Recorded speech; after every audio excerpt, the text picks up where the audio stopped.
La chaleur oppressante de Dory semblait vibrer quand le silence s'est brisé d'un seul geste inattendu. Un général venu pour humilier croyait déjà tenir sa victoire, sûr que l'argent, les soutiens étrangers et l'arrogance suffiraient pour écraser un simple capitaine. Mais que cherche vraiment un homme quand il teste les limites d'un dirigeant comme Ibrahim Traoré et qu'est-ce qui se renverse lorsque la provocation ne rencontre aucune peur?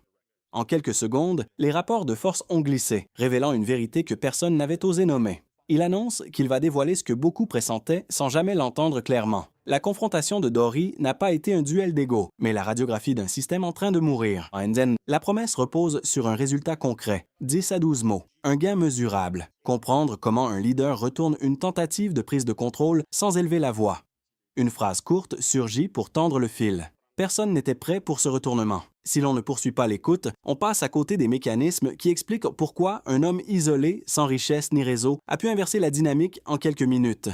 On perd surtout la clé qui révèle comment une posture calme peut désarmer une machine entière de manipulation, comment la cohérence personnelle devient une arme politique et comment le décalage entre mise en scène et réalité finit par trahir ceux qui misent sur la peur. Celui qui ne continue pas ignore l'enchaînement précis des gestes, des silences et des choix qui ont amené la salle à basculer, ainsi que la portée régionale que cette scène a déclenchée au-delà du Burkina Faso. Il y a d'abord un fait que beaucoup ont manqué, et pourtant il a tout déclenché. Le premier silence n'a pas affaibli Ibrahim Traoré, il a affaibli le général. Puis un chiffre, simple mais implacable, s'est imposé. 30 minutes de retard volontaire pour créer un rapport de domination qui s'est retourné contre son auteur. À partir de là, le décor se recompose. La salle de Dory n'était pas seulement un lieu de réunion, mais une scène où chaque détail révélait l'épuisement d'un ancien système. Chaleur suffocante, uniforme tiré à 4 épingles face à des soldats poussiéreux, journalistes impatients, gouverneurs silencieux. Ce n'était pas un conflit entre deux hommes, c'était un choc entre deux visions du pouvoir. Le problème avait commencé bien avant cette journée, au moment où certains officiers avaient accumulé privilèges, réseaux étrangers et certitudes en croyant que l'impunité durerait toujours. Et il s'était aggravé lorsque les frontières s'étaient effondrées, que des villages entiers avaient dû fuir et que les mêmes responsables continuaient de se cacher derrière leurs décorations, tandis que les jeunes soldats combattaient avec des armes vides. Ceux qui ont été touchés les premiers, ce ne sont ni les gouverneurs ni les officiers, mais les familles de ces soldats, les veuves, les villages coupés des routes, la jeunesse qui voyait son pays se fissurer. En quelques minutes, la scène de Dory s'est révélée comme le point d'intersection de toutes ces fractures, suffisance contre réalité, ambition personnelle contre survie nationale, spectacle politique contre vérité brute. Il fallait alors une figure capable d'éclairer ce qui se jouait réellement, quelqu'un qui avait vu passer les années de négligence sans jamais quitter le terrain. Un officier de confiance, souvent ignoré des caméras, mais témoin direct des failles qui avaient fragilisé l'armée. C'est lui qui raconte comment, bien avant cette réunion, des signaux faibles laissaient déjà prévoir l'affrontement, notamment ces réunions internes où les jeunes soldats murmuraient leur fatigue face aux privilèges de l'ancienne garde. Il se souvient aussi d'un cas précis, en 2 scènes brèves, un convoi envoyé au nord avec des fusils à moitié chargés, puis un retour désespéré où les hommes demandaient simplement qu'on arrête de faire semblant. Une autre histoire, courte elle aussi, concerne un gouverneur régional, surpris de découvrir que les fonds destinés aux postes avancés n'étaient jamais arrivés. Ces mini-récits montrent que la tension de Dory n'était que la surface visible d'un long glissement. Et lorsque cet officier décrit l'instant où le général a lancé sa provocation, il explique que la pièce avait déjà choisi son camp. Au fond, une conclusion s'impose, compacte, tranchante, et personne ne l'a dite à haute voix avant ce jour. La dignité finit toujours par reprendre l'avantage. Le déclenchement commence sans avertissement à l'instant précis où la porte s'ouvre à 10h45. Le général entre, convaincu que la mise en scène suffit à imposer la peur. Il avance avec ses gardes comme s'il défilait sur un tapis rouge, pose ses lunettes sur la table et attaque sans attendre. Chaque mot est pensé pour blesser, chaque phrase pour réduire l'autre à un capitaine égaré. La première secousse naît là, une hiérarchie de façade qui tente d'écraser une réalité plus solide. En réponse, Ibrahim Traoré ne bouge pas d'un millimètre. Les secondes qui passent deviennent un premier retournement. La pièce comprend que l'agresseur parle, mais que le centre de gravité se déplace ailleurs. Puis vient la montée. Elle se construit en 3 paliers successifs. Le premier, c'est le monologue insultant du général, croyant que l'humiliation publique suffit à faire plier. Le second, c'est le silence de Traoré qui dure juste assez longtemps pour fissurer l'assurance de l'autre. Le troisième, c'est la phrase qui tombe comme un coup près. La performance est terminée, général? À partir de là, la mécanique s'accélère. Les accusations se retournent, les décorations deviennent des preuves, les années de carrière se changent en charge. Quand Traoré évoque les frontières effondrées et les armes vides, la salle respire autrement. Les journalistes comprennent qu'il ne filme plus une provocation, mais un basculement historique. Le général lui-même le sent. Chaque attaque qu'il lance se change en aveu involontaire. La tension atteint son pic quand la mallette noire s'écrase sur la table. C'est le moment où l'ancien système joue sa dernière carte, celle de la menace enveloppée de faux secrets. Les médiateurs blêmissent. Certains soldats retiennent leur souffle. On s'attend à un scandale, à un arrêt de la séance, peut-être même à un chaos hors caméra. Mais le piège se renverse instantanément. Lorsque Traoré invite calmement à ouvrir la mallette, l'effet dramaturgique s'écroule.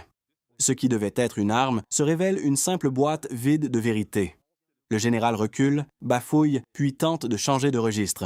Il attaque plus bas, plus personnel, espérant provoquer un accès de colère. Cette glissade marque le véritable point de rupture. On ne voit plus un chef sûr de lui, mais un homme acculé, incapable de maintenir la cohérence de son rôle. Le choc final éclate quand la main du général plonge dans sa veste. L'instant ressemble à un arrêt du temps. Les chaises raclent, les gardes crisent, les caméras tremblent. Un pistolet apparaît, pointé droit sur le torse du capitaine. Là encore, l'ordre attendu ne se produit pas. Le silence se resserre et Traoré avance au lieu de reculer. Ce geste, seul, suffit à faire comprendre que la confrontation a basculé définitivement. Ce n'est plus un duel militaire ni une scène d'autorité, c'est un test moral. Et le général, incapable de supporter son propre reflet, s'effondre sous la pression d'un courage qu'il ne peut ni acheter ni briser. La chute est totale lorsqu'il lâche l'arme. À cet instant, l'histoire a déjà choisi son prochain chapitre. Le cœur du renversement repose sur 3 données brutes qui, mises côte à côte, révèlent la logique profonde de la scène. La première donnée concerne le temps. L'écart entre l'heure prévue et l'arrivée réelle, 10h00 contre 10h45, n'est pas seulement un retard, mais un calcul stratégique. 2 éléments s'imbriquent ici. D'un côté, l'ancien système entretenait l'idée que retarder une réunion crée une hiérarchie implicite. De l'autre, la présence d'Ibrahim Traoré, 5 minutes avant l'heure prévue, à 9h55, renverse cette lecture. Ce contraste de 45 minutes explique une réalité simple en 11 mots. Le contrôle scénique du général s'est retourné contre lui immédiatement. Ce delta temporel agit comme une loupe. Il montre la différence entre 2 conceptions du pouvoir, l'une théâtrale, fondée sur la mise en scène, l'autre fonctionnelle, ancrée dans la responsabilité quotidienne. Lorsque les observateurs comparent les 2 pôles, ils comprennent que le premier geste politique de la journée n'a pas été l'insulte, mais la ponctualité. Cette précision, invisible en apparence, a créé un socle moral pour la suite. À ce moment, le public n'a pas encore identifié ce basculement, mais il le ressent déjà. La deuxième donnée concerne l'ancienneté. Le général met en avant ses 20 années de grade, comme un capital censé écraser tout débat. Mais cette durée cache un paradoxe.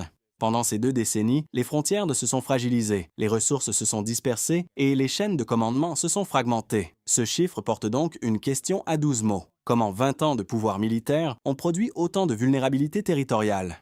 À l'inverse, Ibrahim Traoré, plus jeune en grade, arrive avec une cohérence interne qui ne demande aucune justification. Le contraste entre durée et résultat devient une preuve silencieuse. Là où l'ancien système invoquait l'expérience, le terrain montrait l'usure. Cette comparaison génère une lecture nouvelle. Les journalistes présents, en réexaminant les déclarations du général, réalisent que les années accumulées ne suffisent pas à masquer les angles morts. C'est précisément cet écart entre prétention et réalité qui nourrit l'effondrement narratif du général devant les caméras. Il parle d'autorité, mais les données racontent une autre histoire. La troisième donnée est liée à la tentative de manipulation. Le général affirme que son dossier peut détruire une révolution en 5 minutes. Ce chiffre, utilisé comme menace, devient pourtant un révélateur, car une vérité objective s'impose en 12 mots. Aucun document crédible ne craint la lumière quand il existe réellement.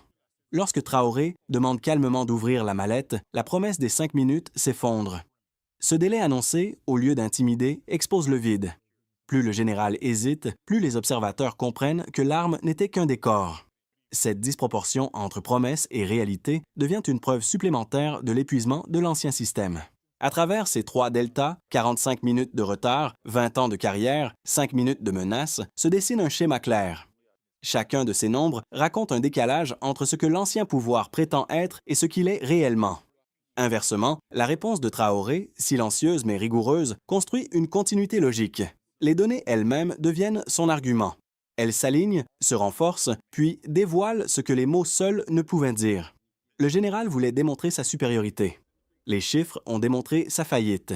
Deux objections fortes reviennent toujours lorsqu'on observe une scène comme celle de Dory, et elles méritent d'être exposées honnêtement avant d'être discutées.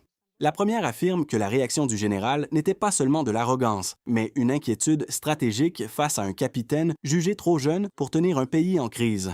Selon cette lecture, les insultes et la mise en scène ne seraient